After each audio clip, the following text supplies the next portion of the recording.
Hello everyone, welcome back to my channel. I hope आप सभी बहुत अच्छे होंगे। तो चलिए बिना टाइम वेस्ट किए बढ़ते हैं आज के टॉपिक की तरफ।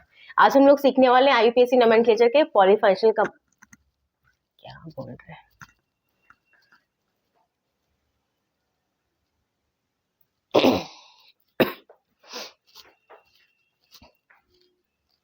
Hello everyone, welcome back to my channel. I hope आप सभी बहुत अच्छे होंगे। तो चलिए बिना टाइम वेस्ट किए बढ़ते हैं आज के टॉपिक की तरफ। आज हम लोग सीखने वाले हैं कुछ और फर्दर एग्जांपल्स नोमेनक्लेचर के पॉलीफंक्शनल कंपाउंड के लिए। ठीक है, तो सबसे पहले फर्स्ट एग्जांपल देख लेते हैं। अब इस वाले स्ट्रक्चर में आपको क्या दिख रहा है कि एक रिंग वाला स्ट्रक्चर है। तो सबसे पहले हमारा रूल क्या कहता है कि हमें ये पता होना चाहिए कि प्राइमरी फंक्शनल ग्रुप कौन सा बनेगा। तो according to priority carboxylic acid की प्रायोरिटी सबसे हाई होती है। तो ये हमारा क्या बन जाएगा, प्राइमरी फंक्शनल ग्रुप। और रिमेनिंग जितने भी ग्रुप्स आपके प्रेजेंट होंगे वो सारे बन जाएंगे सबस्टिट्यूएंट। तो ये बन गया primary functional group. It means numbering यहीं से स्टार्ट होगी। इस कार्बन को दिया हमने फर्स्ट नंबर। ठीक है, अब नेक्स्ट स्टेप में हमें क्या करना होता है, हमें चेक करना है कि अब हम इस तरफ बढ़े नंबरिंग करने के लिए, सेकेंड थर्ड या फिर इस साइड सेकेंड एंड थर्ड। तो हम कैसे चेक करते हैं, हम सबसे पहले अल्फाबेटिकली कंपेयर करते हैं। इसका नाम क्या हो जाएगा, CH2CN। इट मींस ये क्या है आपका साइनो मिथाइल। ठीक है, ये क्या है आपका एस्टर, COOCH3 यानी एस्टर है। इसका नाम हम किस टर्म में लिखते हैं, अल्कोक्सी कार्बोनिल। तो यहाँ पर एक कार्बन है, इट मींस CH3 है, तो क्या हो गया ये अल्कोक्सी के फॉर्मेट में मिथॉक्सी कार्बोनिल।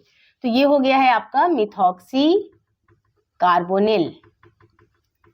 ठीक है, तो अब आपका C पहले आएगा या M। C हमारा पहले आएगा, तो नंबरिंग किस साइड से होगी, इस साइड से। इस वाले कार्बन को हमने दिया सेकेंड नंबर, ये हो गया थर्ड, ये हो गया फोर्थ, ये फिफ्थ एंड ये सिक्स। ठीक है, तो अब हम नाम लिख लेते हैं। थर्ड कार्बन पे है हमारा साइनोमिथाइल, तो सबसे पहले इसके नाम को लिखेंगे। 3 पे है हमारा साइनोमिथाइल। देन फिफ्थ कार्बन पे क्या है हमारा, मिथॉक्सी कार्बोनिल, तो इसको लिख लेते हैं। फिफ्थ कार्बन पे है हमारा मिथॉक्सी कार्बोनिल। अब हमारे रिंग वाले स्ट्रक्चर में total number of carbon atoms कितने हैं, 6 हैं। और ये साइक्लिक स्ट्रक्चर है, तो हम क्या लिखेंगे, साइक्लोहेक्सेन।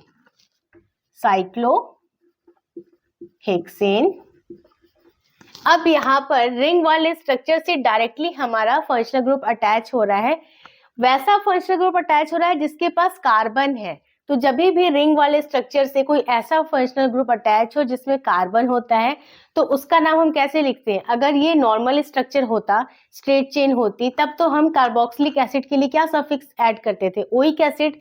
लेकिन अगर रिंग वाले स्ट्रक्चर से कार्बोक्सिलिक एसिड आपका अटैच हो रहा है, तब हम ओइक एसिड ना लिख के डायरेक्टली लिखते हैं कार्बोक्सिलिक एसिड। Carboxylic acid.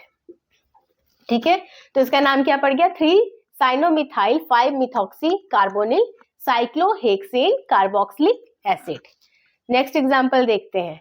अब इस वाले स्ट्रक्चर में हमें दिख रहा है कि एक हैलोजन ग्रुप है क्लोरीन, एक यहाँ पर साइनाइड ग्रुप है, प्लस यहाँ पर अल्कोहल भी है।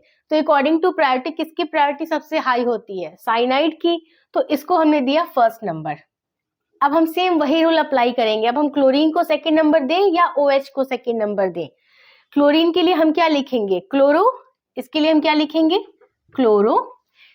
और OH के लिए, OH अगर एज अ सब्स्टिट्यूएंट कहीं प्रेजेंट होता है तो हम क्या प्रीफिक्स ऐड करते हैं, हाइड्रोक्सी। तो इसके लिए हम क्या लिखेंगे, हाइड्रोक्सी। ठीक है, तो हमारा C H से पहले आएगा, तो नंबरिंग किस साइड से होगी, क्लोरीन की साइड से हो जाएगी। 2 3 4 5 एंड 6।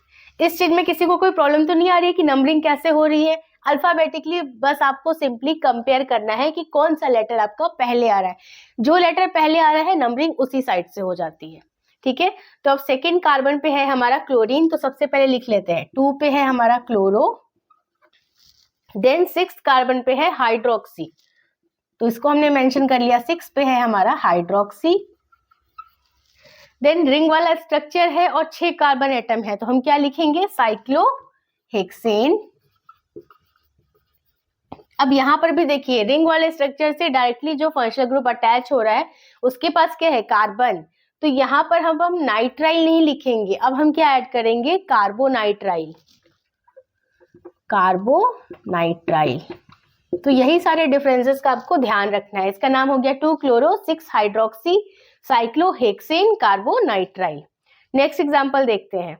अब इस वाले स्ट्रक्चर में हमें क्या दिख रहा है कि यहाँ पर कौन सा ग्रुप प्रेजेंट है, कार्बोक्सिलिक एसिड, और यहाँ पर साइनाइड ग्रुप भी है और यहाँ पर एस्टर भी है। ठीक है, तो according to priority carboxylic acid की प्रायोरिटी सबसे हाई होती है, तो नंबरिंग इसी साइड से आपकी स्टार्ट हो जाएगी। यहाँ पर क्या है, कार्बन ही तो है, तो उसको हमने दिया फर्स्ट नंबर, ये हो गया सेकेंड, ये हो गया थर्ड, ये फोर्थ, ये वाला कार्बन आपका हो गया फिफ्थ, ये हो गया सिक्स्थ एंड ये सेवेंथ। ठीक है, अब हम नाम लिखने पे आते हैं। तो नाम हम कैसे लिखेंगे, अब इसका नाम क्या पड़ जाएगा, साइनोमिथाइल, और इसका नाम क्या पड़ जाएगा, ये एस्टर है ना, तो इसको किस फॉर्मेट में लिखते हैं, एल्कोक्सी कार्बोनिल, तो ये हो जाएगा आपका मिथॉक्सी कार्बोनिल। तो सी हमारा एम से पहले आएगा, तो पहले हमें इसके नाम को लिखना है। थर्ड कार्बन पे है साइनोमिथाइल, तो सबसे पहले हमने लिख लिया, 3 पे है हमारा साइनोमिथाइल। देन 7th कार्बन पे है हमारा मिथॉक्सी कार्बोनिल, तो हमने लिख लिया 7 पे क्या है हमारा, मिथॉक्सी कार्बोनिल। अब इस चेन में total number of carbon atoms कितने हैं, 7 हैं, तो वर्ड रूट क्या होता है 7 के लिए, हेप्टेन, तो हमने लिख लिया हेप्टेन। हेप्ट होता है ना, और सिंगल सिंगल बॉन्ड है तो सफिक्स एन ऐड हुआ। ठीक है, तो ये बन गया हेप्टेन।